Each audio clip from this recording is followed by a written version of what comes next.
யார் இந்த வேடன்? திடீரென பேச்சு பொருளானது எப்படி? கடந்த சில நாட்களாக பார்த்தீங்கன்னா சமூக வலைதளங்களையும் செய்தி ஊடகங்களையும் அதிகமாக அடிப்பட்ட பெயர் தான் வேடன். கேரளாவை சேர்ந்த மலையாள ராப் பாடகரான இவருடைய பாடல்கள் தான் சமீப நாட்களாக ரீல்ஸ், ஸ்டோரிஸ் இது எல்லாத்திலையும் அதிகமாக இடம்பெறக்கூடியதாக இருக்கு. புரட்சிகரமான பாடல் வரிகள் மூலமாக கவனம் பெற்ற இந்த வேடன் யார், அவருடைய பின்னணி என்ன அப்படிங்கிறத பற்றி நிறைய விஷயங்கள்லாம் நம்ம சொல்ல போகிறோம். என்னென்னா, வேடன் அப்படிங்கிற மேடை பெயரால் பிரபலமான அறியப்படக்கூடிய ஹிரண்தாஸ் முரளி, அவருடைய பெயர் அதுதான்.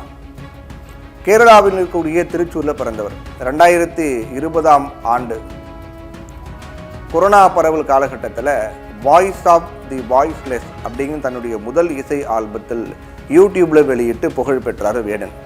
இந்த பாடல் தீயாக பரவி எல்லார் மத்தியிலும் பிரபலமானது. சாதி மத அடக்குமுறைகளுக்கு எதிராக இந்த பாடலில் இடம்பெற்ற வரிகள் சமூக வலைதளங்களில் அதிர்வலைகளை ஏற்படுத்தியது. அடுத்து 2021ஆம் ஆண்டு ஜோஜு ஜார்ஜ், குஞ்சாகோ போபன் நடிப்பில் வெளியாகி பெரும் வரவேற்பை பெற்ற நாயாட்டு அப்படிங்கிற மலையாள படத்தில் இடம்பெற்ற நரபலி அப்படிங்கிற பாடலை பாடியிருந்தார் வேடன். அப்போ 2022ஆம் ஆண்டு வெளிவந்த நோ வே அவுட் படத்தினுடைய மரணத்தின் நிறம் அப்படிங்கிற பாடலையும் பாடியிருந்தார். தமிழில் பெரும் வரவேற்பை பெற்ற மஞ்சுமல் பாய்ஸ் படத்தில் இடம்பெற்ற குத்தந்திரம் அப்படிங்கிற பாடலுக்காக இசையமைப்பாளர் சுக்கின் ஷியாமுடன் கைகோர்த்தார் வேடன். கேன்ஸ் விழாவில் விருது பெற்று உலகளவில் கவனம் ஈர்த்த ஆல்வி இமேஜின் அஸ்லைட் படத்தில் கிசஸ் இன் தி கிளவுட்ஸ் பாடலையும் எழுதி பாடியிருந்தார். டோபினோ தாமஸ் சேர நடிப்பில் அண்மையில் வெளியான நரிவேட்டை படத்தில் வாடா வேடா அப்படிங்கிற வேடன் எழுதி பாடியிருந்தார் அந்த பாட்டை. இதில் பழங்குடியினருடைய போராட்டம், அதிகார வர்க்கத்தினுடைய அடக்குமுறைகளை முன்னிறுத்தி எழுதப்பட்ட வரிகள் பரவலாக கவனம் பெற்றது.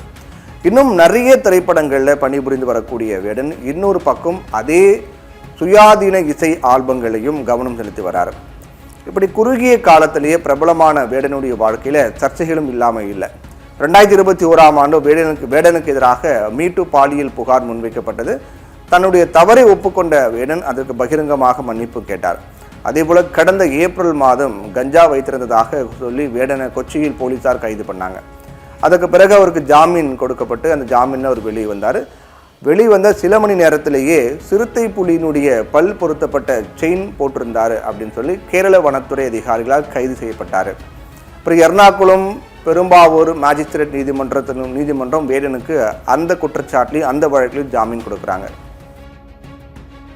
நீதிமன்றங்களிலிருந்து வெளியே வந்த அவர், நான் ஒரு சிறந்த மனிதராக மாற முயற்சிப்பேன், நான் என்னை திருத்திக் கொள்ள முயற்சிக்கிறேன், என்னை ரசிப்பவர்கள் எல்லாரும் புகைப்பிடித்தல் மற்றும் மது அருந்துதல் நல்ல பழக்கங்கள் கிடையாது அப்படிங்கிறத புரிஞ்சுக்கோங்க அப்படின்னு ஊடகங்களின் முன்னாடி பேசினார். இன்னொரு பக்கம் தனது பாடல்களின் இந்து மதத்தையும் பிரதமர் மோடியும் அடிக்கடி வேடன் அவமதிக்கிறார் அப்படின்னு பாஜக நிர்வாகிகள் சில பேர் வேடன் மீது அண்மையில் காவல்துறையில் புகார்லாம் கொடுத்தாங்க. அதே சமயம் சமூக வலைதளங்களையும் இளைஞர்கள் மத்தியிலும் வேடனுக்கு ஆதரவு குவிந்து வருவது குறிப்பிடத்தக்கது. பலரும் பாடலுடைய வரிகளையும் பாடல் நுணுக்கங்களையும் பாடல் துணுக்குகளையும் இன்ஸ்டாகிராம் உள்ளிட்ட சமூக வலைதளங்களில் ரீல்ஸாகவும் ஸ்டோரிகளாகவும் மாற்றிட்டு வராங்க. இப்போ இந்த மாதிரி நிறைய ஷார்ட் டைமில் ஒரு பெரிய அறியப்படக்கூடிய நபராக வேடன் மாறுறாரு. சமீபத்தில் ஒரு கட்சியினுடைய கூட்டத்திலும் அவர் கலந்துக்கிறாரு. அந்த கட்சியினுடைய கூட்டத்தில் மார்க்சிஸ்ட் கட்சியினுடைய அந்த கூட்டத்தில் அந்த கட்சியினுடைய தொடக்க விழாவில் கலந்துக்கிறாரு. அவர் கலந்துக்கிறார் அப்படின்னு சொன்ன உடனே அதில் சில சர்ச்சைகளும் எதிர்ப்புகளும் இருந்தது. அதுக்கு பிறகு அவர் கலந்துக்கலன்னு சொல்லப்பட்டது. ஆனால் அந்த எதிர்ப்புகளையும் தாண்டி அவர் அந்த கூட்டத்தில் கலந்துக்கிட்டார். அந்த மாநாட்டில் கலந்துக்கிட்டு அந்த நிகழ்ச்சியில் அவர் பேசுகிறாரு. பேசும்போது முற்போக்கு சம்பந்தமாக நிறைய விஷயங்கள் கருத்துக்களை முன்வைக்கிறார்.